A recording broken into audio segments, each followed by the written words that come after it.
Begin on a ship in a rocket, beyond the realms of logic. All it took was some belief, and now we're sailing through the stars. A cosmic tour of how we came this far. Beyond the music, past the page, between the lines, into the strange. Beyond. Peace, peace, peace, and love, tribe. Blessings. Welcome. We are on another episode of Beyond the Music. Yes. It is your girl, the goddess. And it's your man, Rev Grimm. And you are here on Beyond the Music, where culture meets consciousness, where strategy meets spirit, and where we talk about the truth beyond the booth. And today, second appearance, we have our brother Kenny L back with us today. Today we just chopping it up. We got our man Black Christ on with us today. And bless up to the audience. We in here talking about big things, and big things are going to be discussed today. And today we're talking about Black history. You know, we're going to really dig in on how Black history is important. You know, it's something that is not headlighted in our lives, is not headlighted in our communities. You know, we just think Black history is February.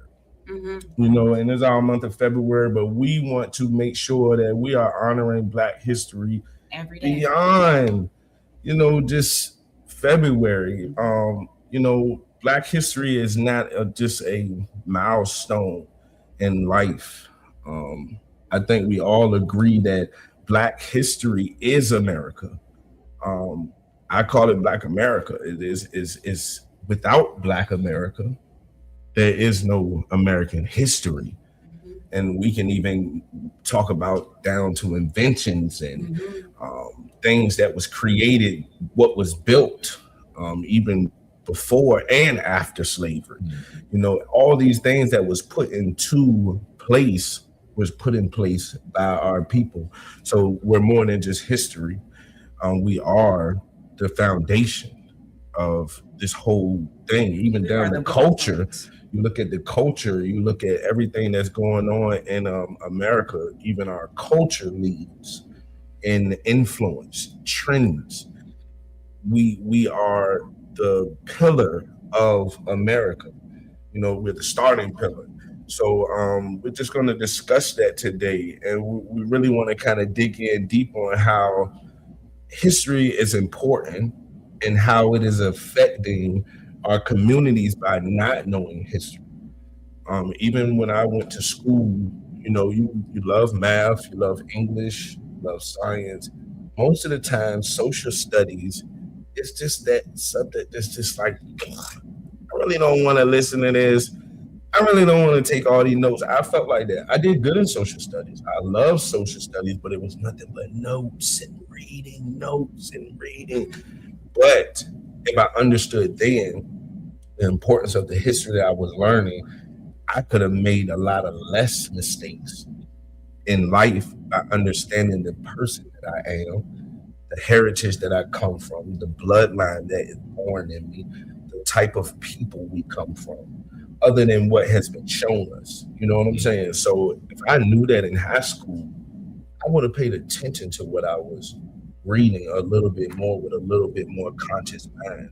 So I have kids now, and I get to look at my son and say, son, history is the most important in understanding who you are as a Black man in this society where they tell us we're nothing, or that we don't have a backbone, or that we're the least, or we're the unfortunate. You know, it's like, nah, you know that history is like, you be ready to stand up like Martin Luther King and then don't, you know what I'm saying?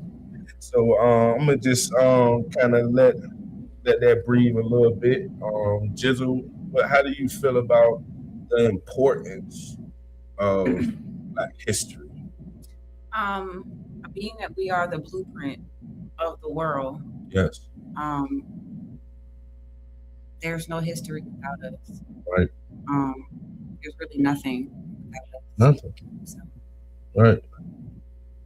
Black, what you got for him, man? You already know, my guy. Without us, Talk to you know, him. we the fundamental You feel like foundation of everything in existence. Very Without our DNA on the planet, there is no other DNA on the planet. You know, so our history, man, is very, very important that we create a pathway where our babies, our children understand that, because at this point, I'm not sure how much they really know this to be a fact, that without us, there is no other DNA on the planet without us. You know, we the very basic, we the first, we the number one. Everything else came from us, right. point blank and period. It can't be said no other way. There's no other way to decorate it, camouflage it, reword it. It's only that we were first and everything came from us. That's how I feel about it, bro. Right. And we stand behind you, because that's just the thing. If you just understood Yes, first, you know, like that is reality. what runs through you is greater than great. You shouldn't be killing each other. You shouldn't be tearing each other down. You shouldn't be trying to hurt each other. You shouldn't want to sell bad things to each other. It's just like, yo, if you understood the importance of the history. Now we got our brother Kenny L with us today. He is I will call him a historical guru. This man knows history, and I know he knows history because, man, I tell you, I have a lot of conversations with my brother, and he's very educational. He's very educational. Most of the things he told me is things I never heard, you know, and that's what we want to be understood when it comes to history. We need to learn them things that we don't know, you know. So I want to ask my brother Kenny L today, why do you think that our history is so minimized still in America? Why do you think that it is just so put on the back burner, you know, in our communities? Why do you think that they still hide our history after all these years and truth is growing up? They're still fighting to hide and put our history as the smallest thing in America. Why do you think that is still a brewing thing? Well, first I give complete perfect praise to Allah, Yes. the Creator, the Almighty, Eternal, and Incomprehensible. I extend honor to His illustrious Prophet, Noble Drew Ali. Give honors to the Harbinger Marcus Garvey. Give honors to all past, present, and future leaders of the Moorish Science Temple of America. Honors to Jesus, Muhammad, Buddha, Confucius, and each and every one of you that can hear the sound of my voice. Blessings. So, why is our history minimized? Man, I think one, it's very empowering when you learn the truth about who we are. Yes. When you look at the current narrative about the history of the so-called Black man in America, and how it essentially starts at the end of the Civil War, that's what we're taught. And slavery is like, that's all that's emphasized. Right. So if we measure our history from slavery, anything is an accomplishment. Right. But if you go back further, going back to antiquity, go back to Kemet, go back to way before Columbus, discovered that we were already here. Right. And when you learn how powerful we are and our role is functioning essentially as the mothers and fathers of civilization, man, that will empower you and give you a level of confidence, a certain level of accountability. Right. And you will approach the world differently. There you go. Accountability. Yes. As mothers and That's fathers of the civilization. Yes. Not just as a so-called Black man in America doing basic things, but no. Look at civilization. It all came from us. Right. So yeah, I think the reason why it's being minimized is because of how The power behind it. The power behind it. That's a good point, bro. That's a good point you just made. Is everybody's like, yo, what do we know? What's real and what's not? It's like what they're hiding. The truth is what we're not seeking. We're just listening to what everybody is telling us. But in history, we have to go dig. Yeah. You know, even though somebody may tell you Martin Luther King did this, it's like, okay, you still need to go dig and find out why Martin Luther King did this, how Martin Luther King did this, the reasons behind his movement, because then it kind of gives you more of a structure of this wasn't just a man that was just saying, I have a dream. This was a man that understood, I have to stand against a generational curse. I have to stand against a generational bring down of my people and stand up to a whole nation. and be and for change. And that is phenomenal, because when I think about it, I'm like, yo, how many of us would stand up to the nation? I will. Oh, I know you. We can. Yeah, right. We ain't got to talk about that. But just regular, not even regular people, just our regular communities and our societies. We really don't have the Malcolm X's and the Martin Luther Kings and the people that just say, I'm going to truly just stand up to break a generational curse. You know what I'm saying? Of mind, not even physical. It's of mind, of thinking. You know what I'm saying? So it's important that we start to shave our history as more than just, like you said, just slavery. Yep. Because even when you look at slavery, let's talk about slavery, because I think slavery is a really good standpoint too, because look at what we made it through. Mm-hmm. I think it needs to be revisited. Hold up, we went through a time where somebody completely stripped our knowledge, stripped our minds, stripped us physically, stripped us emotionally. They stripped everything from us, right? And they said, we're going to start you over here. We're going to end you over here. We're going to start you over here. Some way, somehow, we ended all the way back over here. As leaders, right after slavery, we was, Black Wall Street, highest marriage percentage. Even during slavery.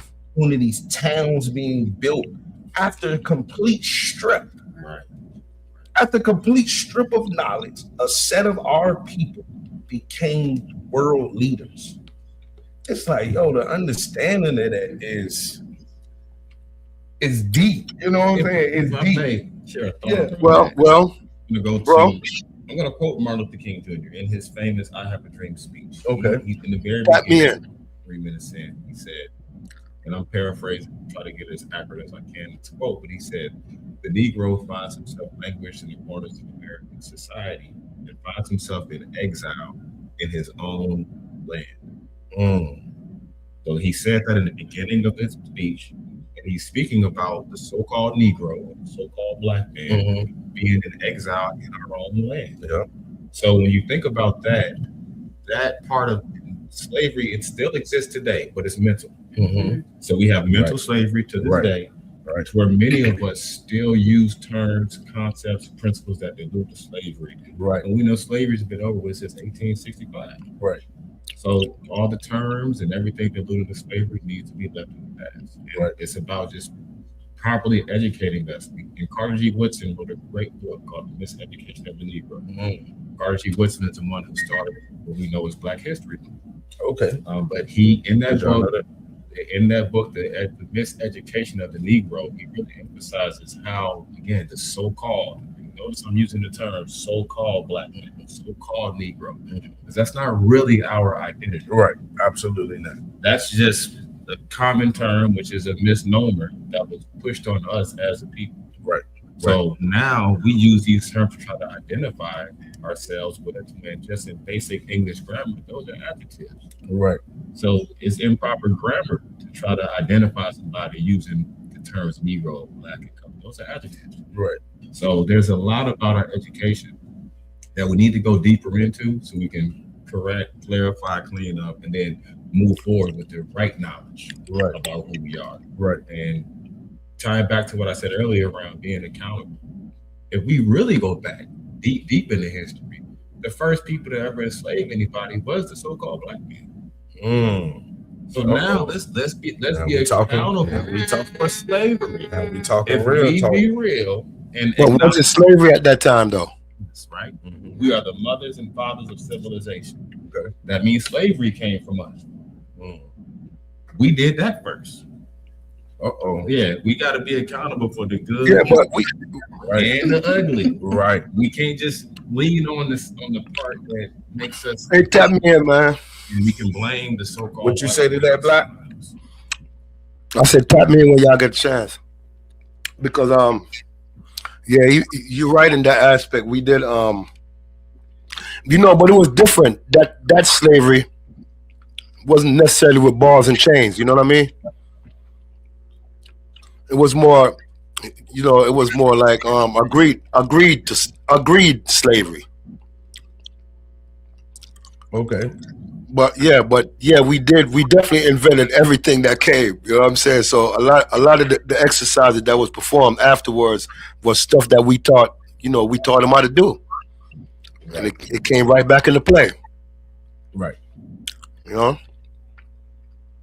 And I agree. But you made a great point earlier, speaking about you know, like the Civil War. I don't think we've even gotten all the information dealing with the American Civil War, how it came about, how it went, you know, how it was executed, who fought in it, who won the war. You know, like we never really got any clear Pieces. explanations for our, you know, just recent history when America fought in the Civil War. Like who were the players? How did it happen? Who were the main players? You know, they don't talk about in the history books. They don't talk about the part that Haiti played. You know, they don't talk about a lot of the black soldiers that actually fought in that war that made a difference. You know what I'm saying? So even our basic history got to be revisited. History, Right. science, math, and how we eat got to be revisited. You know what I'm saying?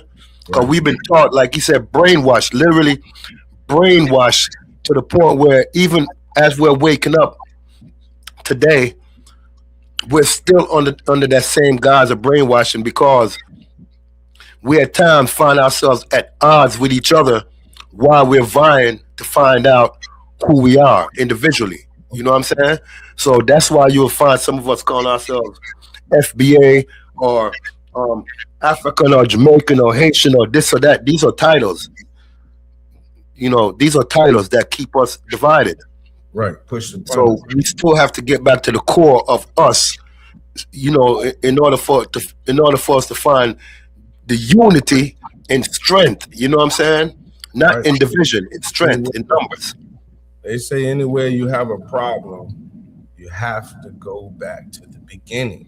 That's a right. problem always starts somewhere. And I think that's a part that we don't want to go back to. Because going back to the source and the start that's when the healing comes. That's when the hard That's part. right. Like, yo, we gotta look back and say somebody taught us completely wrong. Right. So that means I have to Completely. and retract Completely. everything I've ever was taught. Figure out how to pick apart, add on, take out, and then live a life in a structured form now off the knowledge that I know. You know, and I think that's hard for people to do, even for even religions. You know, it's hard to tell somebody erase everything you was taught. It's hard, but the truth is too that I think a lot of people are just unwilling. Right.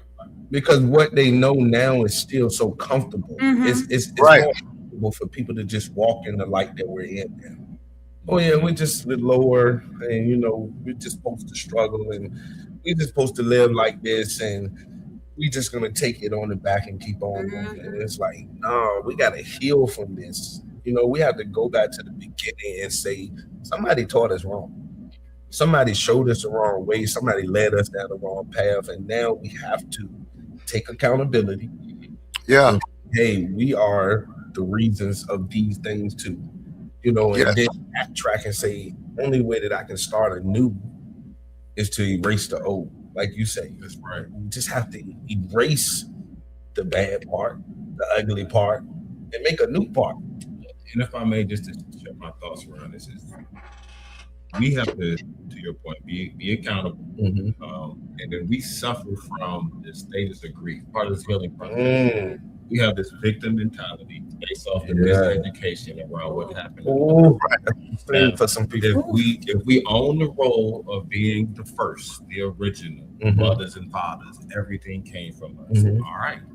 So, as a parent, am I going to blame my children for misbehaving, or am I going to be accountable? That's what I say. For how I raise and taught them. There you go. So if we look at the so-called white man, or the Caucasian, or the Caucasus Mountains, all right, if these people came from us, and if we are their mothers and fathers, then there's nothing that they've done that we really can be blaming them for, right?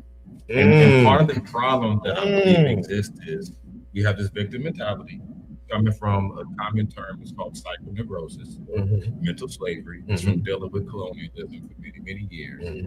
Generations been dealing with it. And in turn, we suffer through the stages of grief, which is shock, anger, denial, bargaining, and acceptance. So as we're grieving around the history of what we've experienced as a people, the trauma has a damaging effect on us. Trauma changes us physiologically. So many of our people are suffering, and depending on where we are in the stage of the grieving of who we are and what we've experienced. Are you shocked about our history? Are you angry over it? Are you in denial about it? Are you bargaining with yourself? Is this real? Did this really happen? Or have you gotten to acceptance and just accepted what happened? It is what it is, and move forward. Right. And when we move forward, now we can work on the solution. Now we can actually end the victim mentality and start talking about social and economic resolutions. Right. That's the pattern right there. That is the pattern. Accepting and then moving on. Yeah. That's the perfect pattern. Well, we've reached that pattern right there that we have arrived. You know what I'm saying? We've definitely arrived. It's a part of why we're so, because we just. And I think that's the hardest part, bro, is embracing it. You know what I'm saying? It keeps us from moving on. It's almost like not forgiving somebody. Nobody want to embrace it, bro. Right. You got to embrace it, though. You know, that's the only way to overcome your shock and your awe. The only way you overcome. I was talking to DJ earlier about overcoming stigmas, like when you are, when you have these things that you're scared of heights, or you're scared of this, or you're scared of that. You got to embrace it in order to overcome it. You know what I'm saying? Right. If you live in denial, then you will never overcome your fear because you're always fighting against it. But you got to accept the fact that you have this fear. So now we got to accept the fact that we've become everything that we thought we wouldn't be. We've become it. You know, and we got to erase that because we've become just like them. That's good for my next question, because my next question was, what did we inherit that we didn't have, that we don't have to keep? Yeah, everything about our enemy, bro. We've you know, when they say, I just want to answer this real quick. Yeah. You know that story they tell about when a person, not even a woman, because this happened to dudes too. When a guy is abused or a person is abused, after a while, when they're powerless to do anything about the abuser, they just accept it, and in that acceptance, they find a rightness in it. Right, there you go. And they find such rightness in that after a while, they might help the abuser to abuse somebody else. I think that's where we are. We've been abused for so long that we're even willing to help the abuser abuse someone else now. Right. And you see it manifest. You can hear it in the language that you hear people using. When we start talking about get rid of this and get rid of these people and those people and that's the language. That's the way the people that oppressed us used to talk. But now we talk like them. Right. You know, so when we could begin to see us in the people that oppressed us, then it's time, I think, that we really, take a breath and take a better look. Right. That's what we need to talk about. The things that we inherit that we don't have to keep. Right. Things that we don't have to live by. Life is about choices, and that's what I say about learning. Learning is a choice. It's simply a choice. You can either learn to know history, or you can just choose not to learn it. But we want to make choices to learn, our history, because we're more than what we're saying we are. And it's so much deeper than just slavery. It's so much deeper than silver. It's so much deeper than color, because it's really all about the beginning. It's really all about the beginning. The beginning is the part that we really need to understand. In order to have a new start, we have to go back to the beginning and finish that. We gotta get out these mindsets and get out these generational curses that history has kept us from.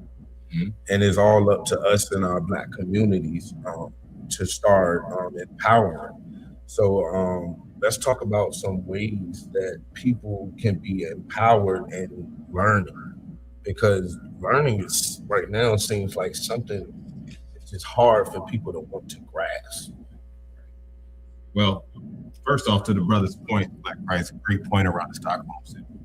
He's right exactly about that. We tend to accept the conditions that were presented to us, and a resolution to that, in conjunction with what can we do different instead of learning, would be, I would say, is do your research and start learning about the history of us as a people. Learn about our nationality.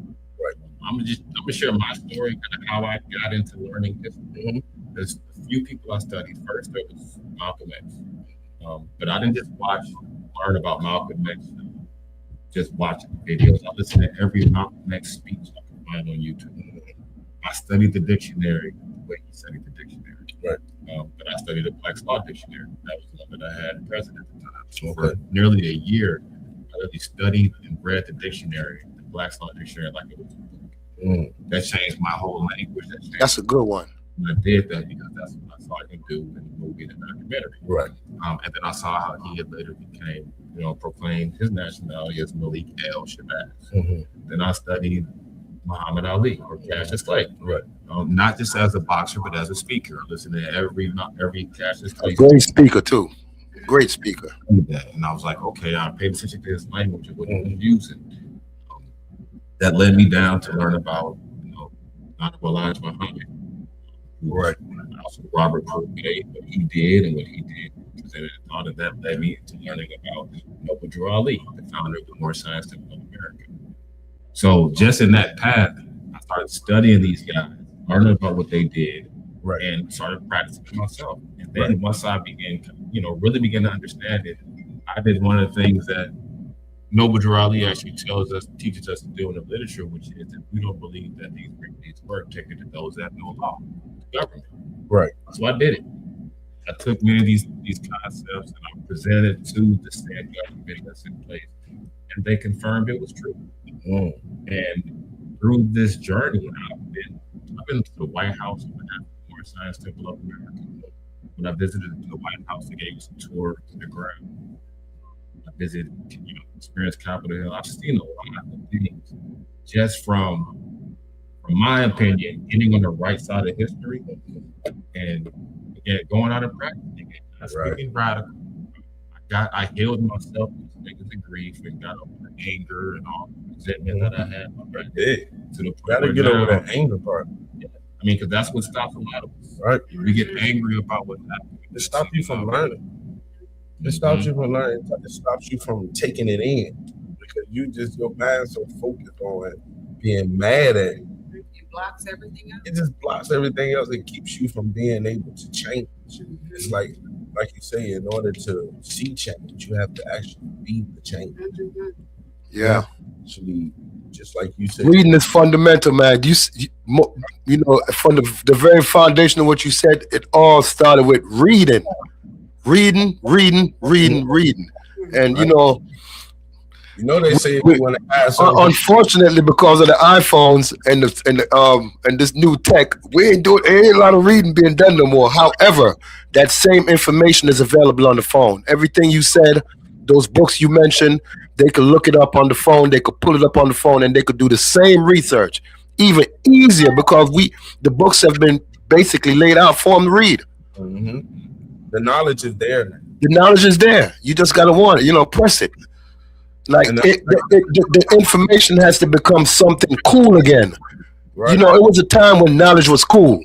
Then it became uncool for a reason. You know what I'm saying? It became uncool. So when it became uncool, nobody wanted to be in that light no more. But it was a time, bro, when knowledge was the coolest shit ever. Right. If you was full of knowledge and you could spit it and build on it, everybody wanted to hear you speak. All the women, all the young pretty ladies. But then when it got uncool and the other thing became cool, it's straight away from that. You know what I'm saying? So I think we have a chance to reposition it because, everybody's talking about the new shift. So we got a chance to reposition it where information is cool again for our kids to learn. Right. We gotta know to pass this. We gotta pass this on. We gotta make sure we stay in tune on our history, man. We gotta learn. We gotta read. We gotta read more. Yeah, bro. you have to listen to the book. If you want to know the truth, the only way to know the truth is go find the truth for yourself. You can listen to reels, you can listen to internet, you can listen to people tell it, you can listen to us, give you pointers and give you understanding, but you still have to go obtain Do the that work. knowledge. Do the work. Knowledge is something that we're missing. We have replaced our anger and our ignorance over our education, and we have to lean more into education. We have to lean more into parents and telling our kids history is number one. You need to know who you That are, part.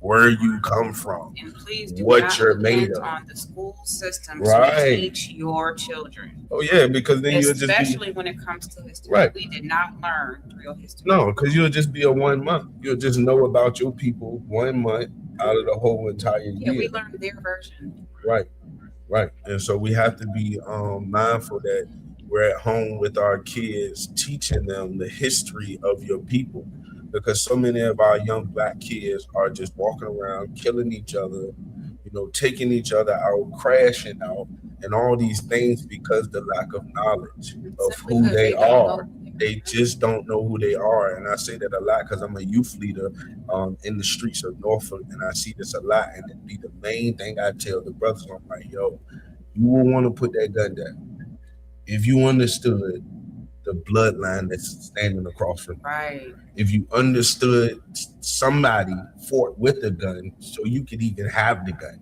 And you using the gun against your own people. Right. Like, that's not the reason they fought for you to have a gun. So it's like we have to be mindful that somebody planted history for us, and we're going to plant history for somebody else 30, 40, 50, 60 years from now.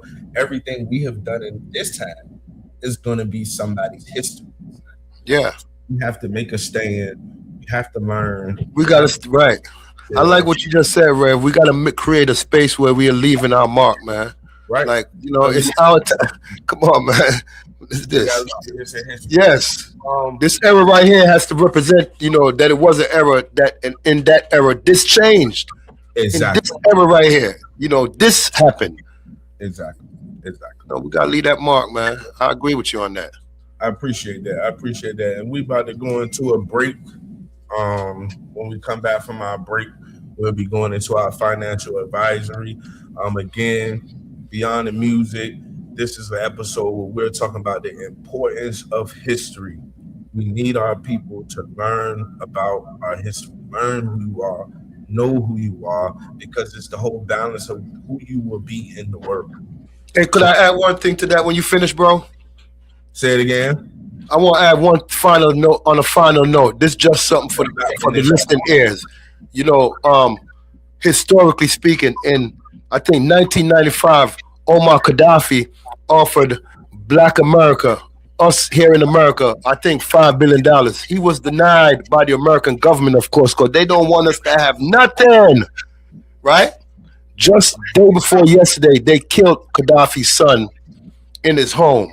So that shows you that when the bloodlines are erased, they are erased totally and completely.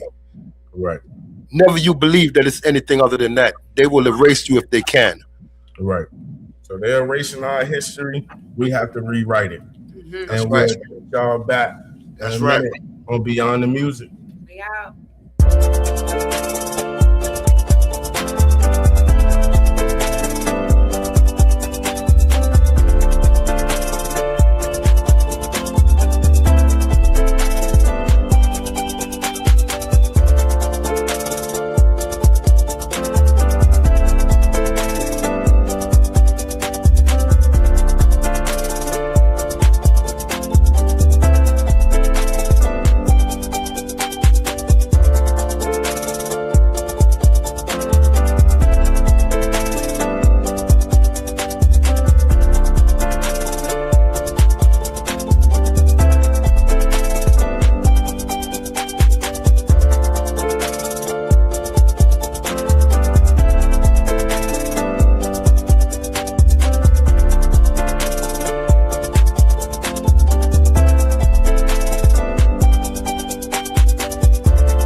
Hey, we are back. It's Beyond the Music. Welcome back.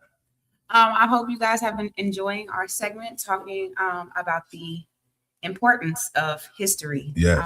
Of course, we're saying Black history, but the truth is, as Brother L just stated to me, that it's history. It's American history. It's history for everybody. Right. But now we are going to jump into some financial advice. We're going to hear from our CPA, Yo, Mr. yo. Clarence CPA Harris. We are North. glad to have you. Take it Yes. away. What's going on, everyone? This is Norfolk CPA. How are y'all doing today? Blessed. We blessed. Awesome, awesome. Happy Black History Month to everyone out there. So what I want to talk about is when we set up our business, and we've kind of touched on this before, but I want to talk about some of the business entity structures that are available to you. What do they look like? How do you get those things formed? Some of the characteristics of it, and even how it impacts you from a tax standpoint, if you will. So the first one I'm going to talk about, which probably people are the most familiar with and is the easiest to actually form, is a sole proprietorship. Now, the thing about a sole proprietorship, it's one owner, very easy to start up. You could take a young child who goes on their front lawn, sets up a lemonade stand. Guess what? They are actually doing business like a sole proprietor. Now, despite it being very easy to form, the one of the drawbacks of sole proprietorship is they have this thing which is called unlimited liability. So what does unlimited liability mean? Unlimited liability means, in simple terms, there's no distinction between the business and the business owner. So, for example, let's say I have a lemonade stand and someone is coming to my lemonade stand and a potential lawsuitable event happens. I have some ice that's on the ground. They slip on the ice. They may just want to sue. So not only can they sue the business, but because I'm in what we call a sole proprietorship, there's no distinction between myself and the business. So not only can they come after business assets, they can come after my personal assets. So what I would say to you, the entrepreneur or the aspiring entrepreneur, is I wouldn't elect to do business as a sole proprietorship. There's some better options probably available for you. So rule number 5, don't do business as a sole proprietor. Now, what are some other options? Sometimes we may want to go in business with another partner. So another somewhat easy form of entity structure is to form what we call a general partnership. That's where 2 or more individuals come together and they say, hey, we're going to do business together. Now, similar to a sole proprietor, they have what is also called this thing called unlimited liability, which means if a lawsuitable event happens, everybody's personal assets can be at risk as a general partnership. Now, what I want everyone to do, I'm not giving anyone no type of legal advice, so you need to go see your attorney so they can give you all the ins and outs related to your situation. So I'm not giving you the legal advice. But if it was me, I would probably stay away from a general partnership unless you have some other compelling reason to choose that type of form. Again, talk to your attorney. Now, there are some other entity structures that have better protection for you, that don't have what we call this unlimited liability. So we have entity structures such as a LLC. What is a LLC? Limited liability company. We have structures such as a corporation, Corporations can come in two flavors. We got the big corporations, C corps. So anytime you buy a stock on a publicly traded stock exchange, they are operating as a C corp. We have smaller corporations that can operate as a S corp. So there's some different options. All of them have different intricacies, if you will. So let's start with the LLC. LLC, right here in the state of Virginia, if you want to get these things set up, these other entities, you're probably going to pay around $100. Go see the State Corporation Commission, or get with your attorney that can help you with setting these things up as well. But limited liability company, it can be a single member LLC, a multi-member. You have different partners that are in this LLC, and the great thing about it, as I said before, it has limited liability protection for you. So if a lawsuitable event happens, essentially, as long as you're running your business the way that a business needs to be ran, then they're not going to be able to go after your personal assets, as long as you're doing all the foundational things you need to do. So that's a great choice, but again, see your attorney. The other great thing about an LLC is, from a tax perspective, it gives you a little bit of flexibility for a tax perspective. The IRS considers an LLC what they call a disregarded entity. So you actually, just for tax purposes, you can elect to be taxed as if you are a sole proprietor, or you can be taxed as if you are a corporation. And depending on what phase of business you are in,